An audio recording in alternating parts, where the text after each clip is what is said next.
नमस्कार विद्यार्थियों, मैं RN. Meena, academic officer Sanskrit, राष्ट्रीय मुक्त विद्यालय शिक्षा संस्थान के स्टूडियो में आपका हार्दिक स्वागत करता हूं। आज हम संस्कृत विषय की 12वीं कक्षा की प्रथम पुस्तक के चतुर्थ अध्याय वाचा मंडनम सत्यम विषय पर चर्चा करेंगे। इस अध्याय में आदि शंकराचार्य द्वारा रचित प्रश्नोत्तर मालिका ग्रंथ से कुछ श्लोकों का संग्रह किया गया है, जिसमें विद्यार्थियों के लिए व्यावहारिक जीवन में काम आने वाली बातों पर चर्चा की गई है। तो आज की चर्चा के लिए एनएच स्टूडियो में उपस्थित हैं डॉक्टर योगेश शर्मा जी, जो कि परिष्कार कॉलेज जयपुर में व्याख्याता पद पर कार्यरत हैं। नमस्कार शर्मा जी, आपका एनएच स्टूडियो में स्वागत है। नमस्कार। तो शर्मा जी, सबसे पहले तो मैं चाहूँगा कि हमारे विद्यार्थियों को आप बताएं कि इस अध्याय में वाचा मंडनम सत्यम में जो श्लोक दिए गए हैं उनमें मुख्य बिंदु क्या क्या हैं, बच्चों के व्यवहारिक जीवन में काम आने वाले किन विषयों पर चर्चा की गई है। जी, जैसा कि पाठ का जो शीर्षक है उसी से हम समझ में आता है कि वाचाम मंडनम सत्यम, अर्थात वाणी का जो आभूषण है वो क्या है। इस विषय पर प्रश्नोत्तर शैली में प्रस्तुत पाठ में व्यावहारिक विषयों पर चर्चा की गई है। शर्मा जी, मैं चाहूँगा कि विद्यार्थियों को आप ये समझाएं कि प्रश्नोत्तर शैली क्या होती है, किस तरह से इसमें अध्याय में किस तरह चर्चा की जाती है। प्रश्नोत्तर शैली में विद्यार्थियों पहले प्रश्न किए जाते हैं पंक्ति में और उसके बाद में उनका उत्तर दिया जाता है। जैसे कि किसी भी चीज़ को जानने के लिए हमारे मन में प्रश्न आते हैं और प्रश्नों के माध्यम से फिर हम उस चीज़ को जानने के लिए हमारे मन में उत्सुकता होती है कि आखिर ये चीज़ है क्या, और उसके बाद में हम उसका उत्तर तलाशने का प्रयास करते हैं। तो इसी शैली का प्रयोग हमारे यहाँ पर संस्कृत साहित्य में बड़े अच्छे से किया गया है। जैसे कि हम बात करें नचिकेता उपाख्यान है कठोपनिषद का, वहाँ पर प्रश्नोत्तर शैली का बड़े अच्छे से उपयोग किया गया है, जो गूढ़तम विषयों को भी प्रश्न और उत्तर के माध्यम से बड़े अच्छे से हमें समझा देता है। ठीक वैसे ही योग वाशिष्ठ में राम और वशिष्ठ जी के संवाद की, तो वहाँ पर भी उन्होंने प्रश्नोत्तर शैली का बड़े अच्छे से प्रयोग किया है।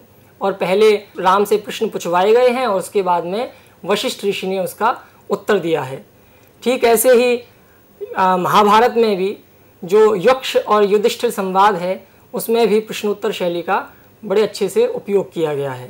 तो प्रस्तुत पाठ के जो श्लोक हैं, इन श्लोकों को आप प्रश्नोत्तर शैली में विद्यार्थियों को किस तरह समझाएंगे। जी, विद्यार्थियों को समझाने का जो तरीका है वो प्रश्नोत्तर शैली में ये है कि श्लोक में पहली पंक्ति में पहला प्रश्न किया गया है, उसके साथ में फिर उसका उत्तर दिया गया है। दूसरी पंक्ति में फिर दूसरा प्रश्न किया गया है, फिर उसका उत्तर दिया गया है।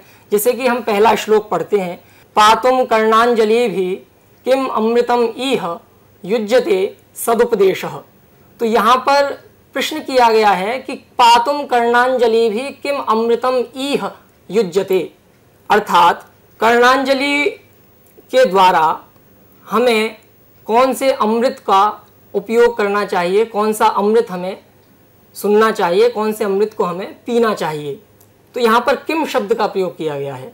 किम शब्द प्रश्नवाचक शब्द है और इसके उत्तर में कहा गया है सदुपदेशः, कि हमें कर्ण रूपी अंजलि के द्वारा सदुपदेश को सुनना चाहिए। अर्थात सदुपदेश से क्या तात्पर्य है यहाँ पर, तो सदुपदेश से यहाँ पर तात्पर्य ये है कि किसी गुरु के द्वारा, किसी विद्वान पुरुष के द्वारा, माता पिता के द्वारा या किसी अच्छे व्यक्ति के द्वारा कोई भी बात जो हमारे लिए बड़ी उपयोगी है और वो कही है, जो हमारे दैनिक जीवन में बड़ी उपयोगी है और वो उसके द्वारा बताई गई है, उसको हमें हमारी कर्णांजलि के द्वारा सुनना चाहिए। ठीक ऐसे ही इस श्लोक की जो दूसरी पंक्ति है, किम गुरुताया मूलम, यहाँ भी किम शब्द का प्रयोग किया है, अर्थात प्रश्नवाचक शब्द का प्रयोग किया गया है। गुरुता का मूल क्या है, बड़प्पन का मूल क्या है। गुरुता जो शब्द है वो गुरु, गुरु का मतलब बड़ा, ता का मतलब भाव अर्थ में, अर्थात गुरु होने का जो भाव है, अर्थात जो बड़प्पन है, वो कैसे आता है मनुष्य में।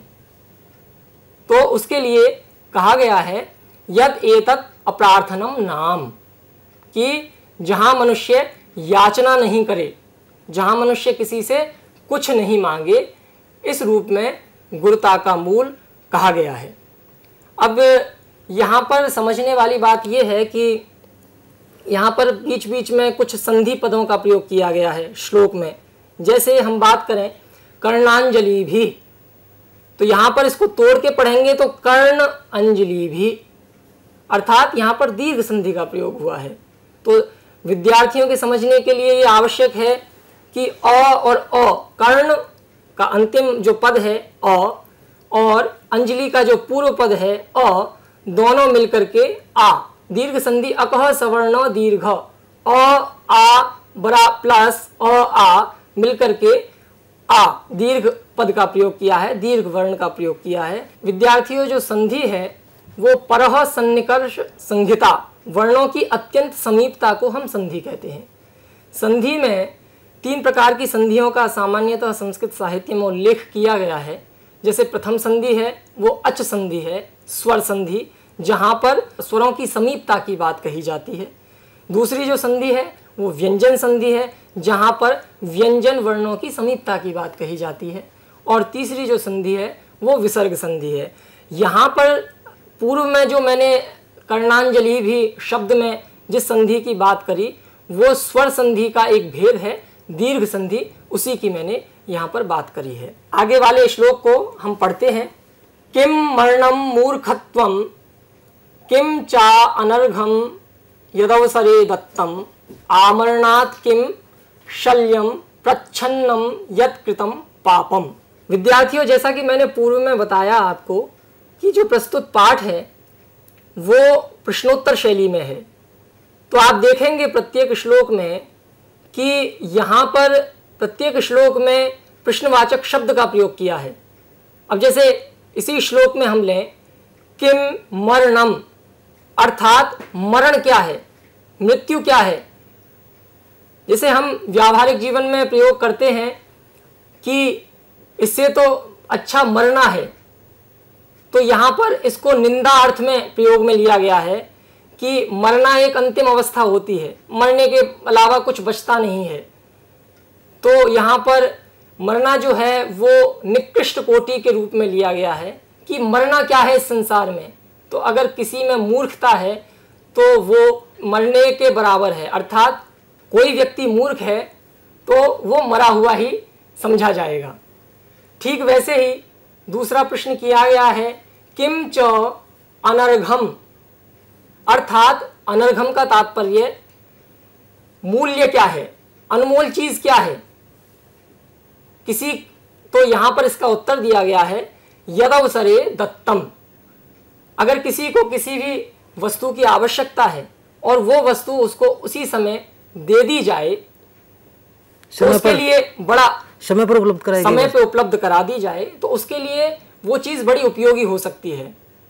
तो जो चीज़ समय पर किसी को उपलब्ध करा दी जाए उसको हम अमूल्य कहते हैं। जैसे कि एक हिंदी में एक दोहा आता है, का वृक्षा जब कृषि सुखाने, का वर्षा जब कृषि सुखाने, अर्थात जब खेती ही सूख जाती है तो फिर वर्षा का क्या उपयोग है। कहने का तात्पर्य ये है कि जिस समय जिस चीज़ की उपयोगिता है वह वस्तु उसी समय अगर हमें प्राप्त हो जाए तो वह हमारे लिए बड़ी अनमोल है। अर्थात जब खेती हो, खेती के समय अगर वर्षा हो जाए तो खेती बहुत हरी भरी होगी, बहुत फलेगी फूलेगी।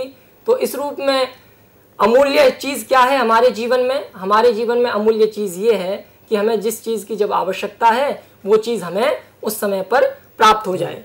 नीचे की पंक्ति में फिर से प्रश्न किया गया है कि आमरणात् किम शल्यम, कि मरने तक, आमरणात् मरण पर्यंत, मरने तक कौन सी चीज़ ऐसी है जो हमें कांटे की तरह चुभती है। अर्थात हमारे जीवन में ऐसी कौन सी चीज़ है जो हमें कांटे तक चुभती है। सर यहाँ जो आपने बताया शल्यम, शल्यम का क्या अर्थ है? शल्यम का यहाँ पर अर्थ विद्यार्थियों ये है कि कांटा, शूल की तरह। शल्य का मतलब है बाण, बाण के द्वारा जो चोट पहुंचाई जाती है, अर्थात बाण नुकीला होता है, कांटा भी नुकीला होता है, तो जो कांटे की तरह हमें चुभे, तो शल्य का तात्पर्य है यहाँ पर कांटा, जो हमारे पूरे जीवन में कांटे की तरह चुभे, ऐसी कौन सी चीज है। तो इसके उत्तर में फिर कहा गया है प्रच्छन्नम यत् कृतम पापम, अर्थात ऐसा पाप जो हमने प्रच्छन्न अर्थात छिपा करके किया है, जो गुप्त रूप में किया है, ऐसा पाप अगर हमने कोई गलती की है, अगर हमने किसी की कोई हत्या की है और हम उसको छिपा करके रखें, किसी को नहीं बताएं, तो यह जो किया हुआ पाप है, यह हमारे जीवन में मरते दम तक हमें शूल की तरह, कांटे की तरह चुभता रहेगा। अब हम विद्यार्थियों तीसरे श्लोक पर आते हैं। तीसरे श्लोक में जो सबसे महत्वपूर्ण बात है वो 4 कल्याणकारी तत्वों की बात कही गई है। हमारे जीवन में 4 कल्याणकारी तत्व कौन कौन से हैं?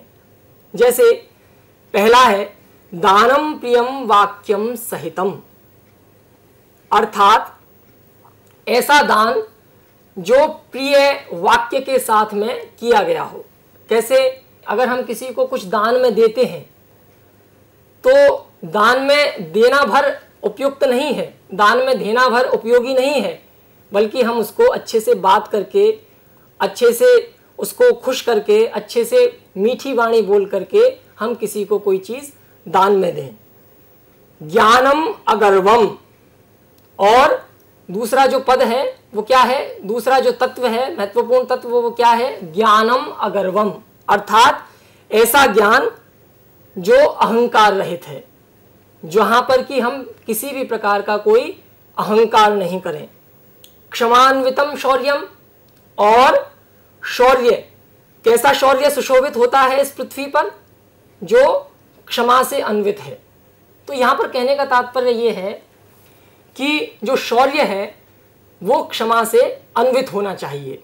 तीसरा जो तत्व है वो है वित्तम त्यागम समेतम, अर्थात जो वित्त है, आपके पास में धन है, धन की क्या उपयोगिता है?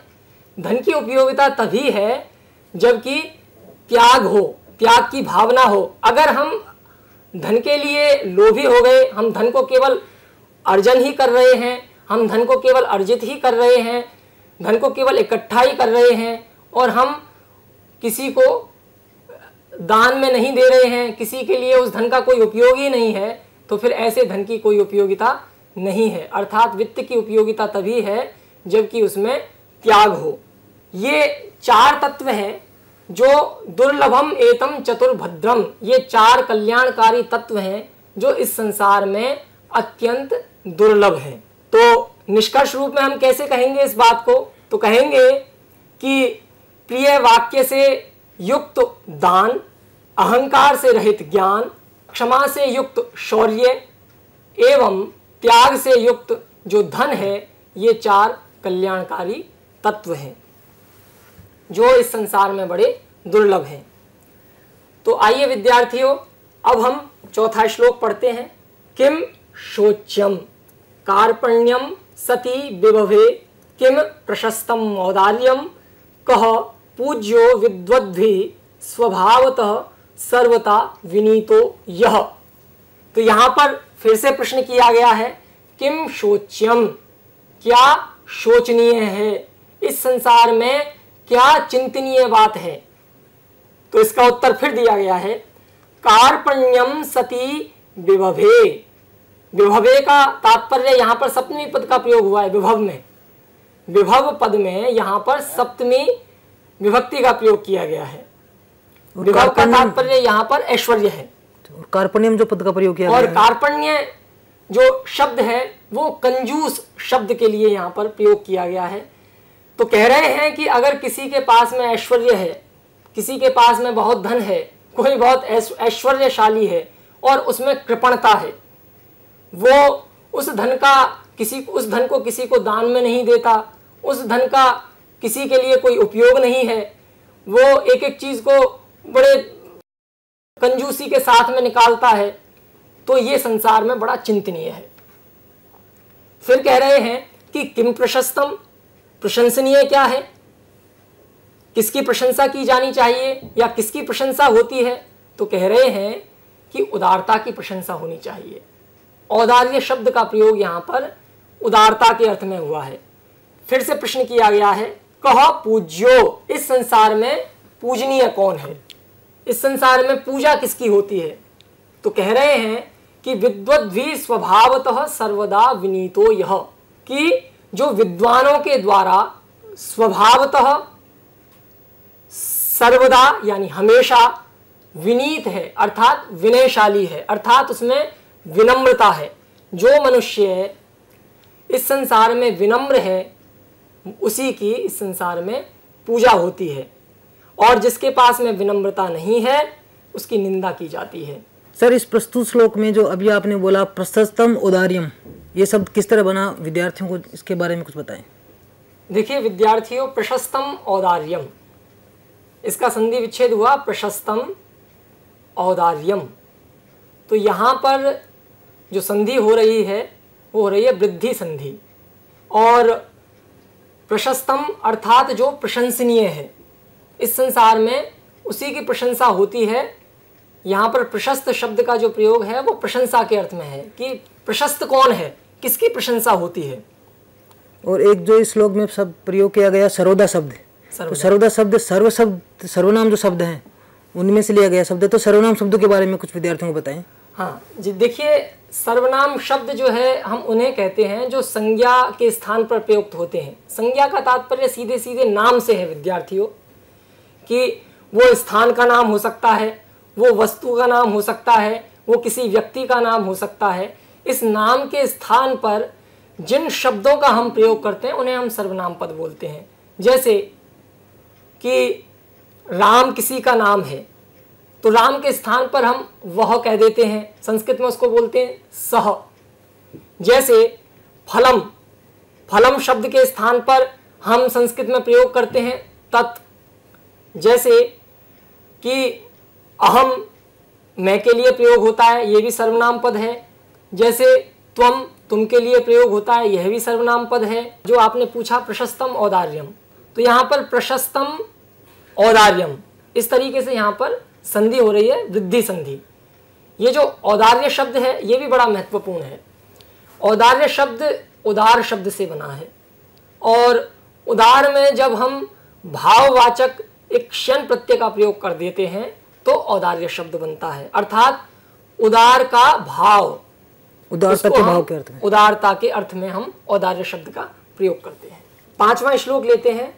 कह कुल कमल दिनेशः सति गुण विभवेपि यो नम्रः कस्य वशे जगदेतत् प्रिय हितवचनस्य धर्म निरतस्य। यहाँ पर फिर से प्रश्न किया गया है, कह कुल कमल दिनेशः, कि कुल कमल दिनेश अर्थात इस संसार में कुल कमल का सूर्य कौन है। दिनेश जो शब्द है वो सूर्य के अर्थ में है। सूर्य का मतलब है कि इस संसार को जो चमकाता है, इस संसार को जो प्रकाशित करता है। तो यहाँ पर ये एक तरह से विशेषण के अर्थ में प्रयोग लिया गया है कि इस संसार में ऐसा कौन सी चीज है कुल कमल रूपी संसार को प्रकाशित करता है। तो इसके उत्तर में कहा गया है सती गुण विभवेपि यो नम्रः, अर्थात बहुत ऐश्वर्यशाली है कोई मनुष्य, बहुत धनवान है कोई मनुष्य, और अगर उसके पास में नम्रता है तो वह इस संसार में सूर्य के समान प्रकाशित होता है, सूर्य के समान प्रकाशित करता है इस संसार को। तो इस श्लोक में जो दिनेश शब्द का प्रयोग किया गया है, इसमें दिनेश शब्द का प्रयोग विशेष क्या है? इसमें विशेष ये है कि दिनेश जो शब्द है इसका अगर हम विच्छेद करते हैं, संधि विच्छेद करते हैं, तो दिन ईश, यहाँ पर गुण संधि है, अर्थात दिन का जो स्वामी है, दिनस्य ईशः इति दिनेशः, अर्थात जो दिन का स्वामी है। बहुव्रीहि समास का प्रयोग है जिस पर दिन निर्भर करता है, जो इस संसार को प्रकाशित करता है, इस संसार में उजाला लाता है, उस रूप में हम दिनेश शब्द का प्रयोग करते हैं सूर्य के लिए। अब इसी श्लोक की हम दूसरी पंक्ति पर आते हैं। कस्य वशे जगत एतत्, तो यहाँ पर प्रश्न किया गया है कि कस्य वशे जगत एतत्, यह जो संसार है वो किसके वश में है। वशे शब्द में सप्तमी विभक्ति का प्रयोग किया गया है। कस्य अर्थात किसका, यहाँ पर षष्ठी विभक्ति का प्रयोग है। देखिए विद्यार्थियों, एक बात ध्यान देने योग्य है कि पहली पंक्ति में कह शब्द का प्रयोग किया गया है। कह प्रथमा विभक्ति एक वचन है, और इसी का जब षष्ठी में प्रयोग किया जाएगा तो कह का कस्य हो जाता है। तो कह रहे हैं कि इस संसार में यह जो संसार है वो किसके वश में रहता है? तो यह संसार किसके वश में रहता है? प्रिय हित वचनस्य धर्म निरतस्य, जो ऐसी वाणी बोलता है जो बहुत प्रिय हो, अच्छी हो। आगे के श्लोकों में भी इसी प्रकार से चर्चा की गई है। जो लक्ष्मी है वो किसको चाहती है? तो जो आलसी नहीं है उसको लक्ष्मी चाहती है, जो नीति संगत बात करता है उसको लक्ष्मी चाहती है। किसको छोड़ करके चली जाती है? जो आलसी होता है उसको छोड़ करके चली जाती है। ऐसे ही मनुष्य के द्वारा क्या क्या किया जाना चाहिए इसको लेकर के चर्चा की गई है 7वें श्लोक में। जैसे वो कहते हैं कि विद्या, वित्त, बल, यश और पुण्य ये जो है मनुष्य के द्वारा संपादित किए जाने चाहिए। ठीक ऐसे ही फिर प्रश्न करते हैं वो 7वें श्लोक में, कह सर्व गुण विनाशी, संपूर्ण गुणों का विनाशक कौन है? संपूर्ण गुणों का विनाशक कौन है? तो कह रहे हैं लोभ संपूर्ण गुणों का विनाशक है। शत्रु कौन है? तो काम जो है वो शत्रु है संसार में।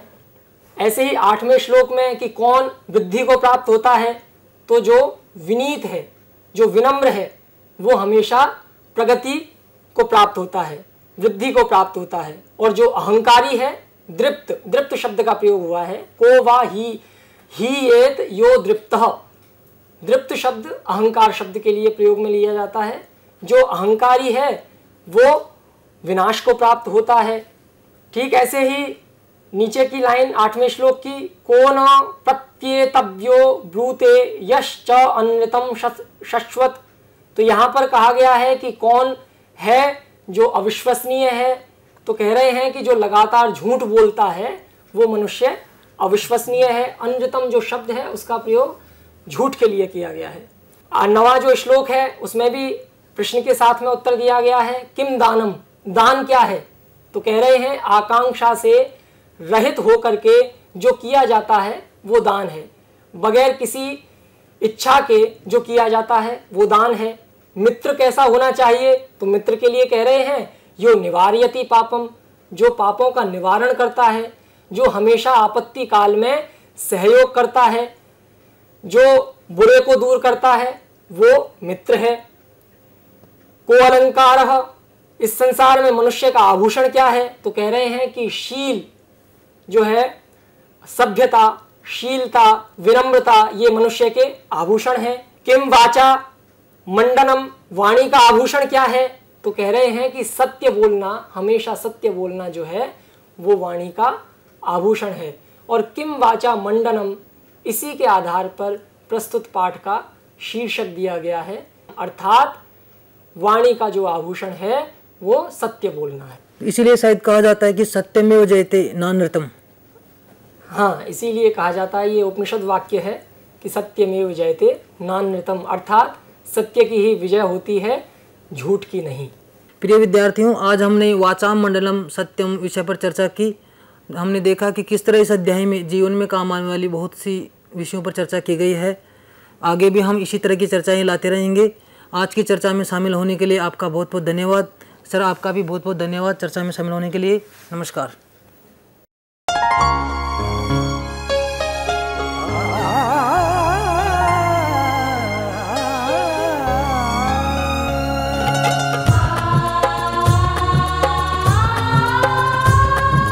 जीवन ये प्रकाशित करने, राहों को आलोकित करने, हम अपना दीपक स्वयं बने, हम अपना रास्ता स्वयं चुने।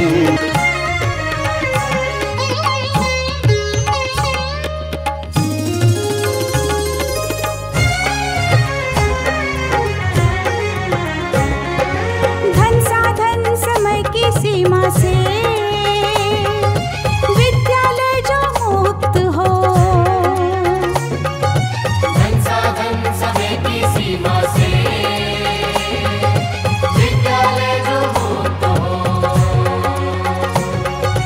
कभी पढ़े हम कहीं पढ़े, वे विषय की लोच से युक्त हो। मित्रों हम उठे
जीवन ये प्रकाशित करने, राहों को आलोकित करने।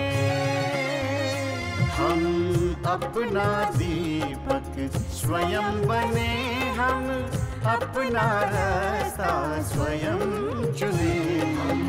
अपना दीपक स्वयं बने, हम अपना रास्ता स्वयं चुने। जीवन ये प्रकाशित करने, राहों को आलोकित करने।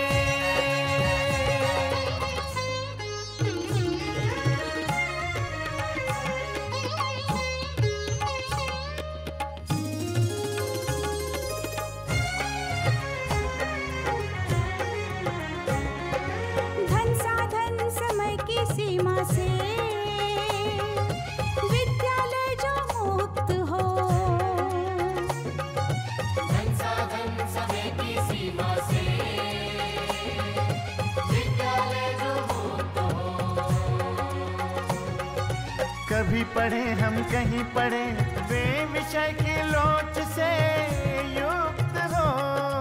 कभी पढ़े हम कहीं पढ़े, वे विषय की लोच से युक्त हो। मित्रों हम उठे और जागे, मंजिल आने की ध्वनि सुने। हम अपना दीपक स्वयं बने, हम अपना रास्ता स्वयं चुने। जीवन ये प्रकाशित करने, राहों को आलोकित करने।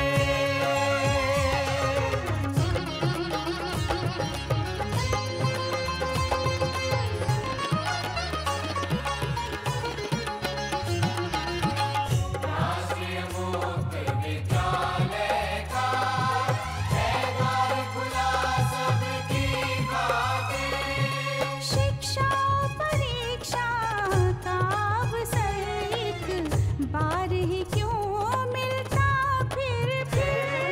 शिक्षा और परीक्षा का अवसर एक बार ही क्यों मिलता